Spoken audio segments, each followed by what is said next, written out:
حضرت علی کرم اللہ وجہہ سے روایت ہے، انہوں نے فرمایا دنیا گزر رہی ہے جبکہ آخرت آ رہی ہے، اور دونوں میں سے ہر ایک کے طلبگار ہیں۔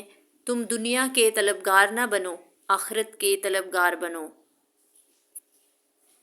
کیونکہ آج عمل کا وقت ہے، حساب کا نہیں، کیونکہ کل حساب ہوگا، عمل نہیں ہوگا۔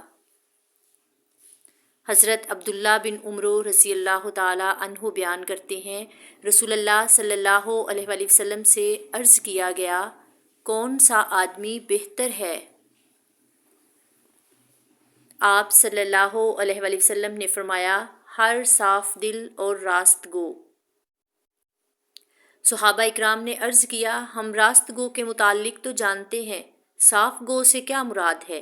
آپ صلی اللہ علیہ وآلہ وسلم نے فرمایا، وہ پاک صاف جس پر نہ کوئی گناہ ہو، نہ ظلم ہو، اور نہ ہی کوئی کینہ و حسد ہو۔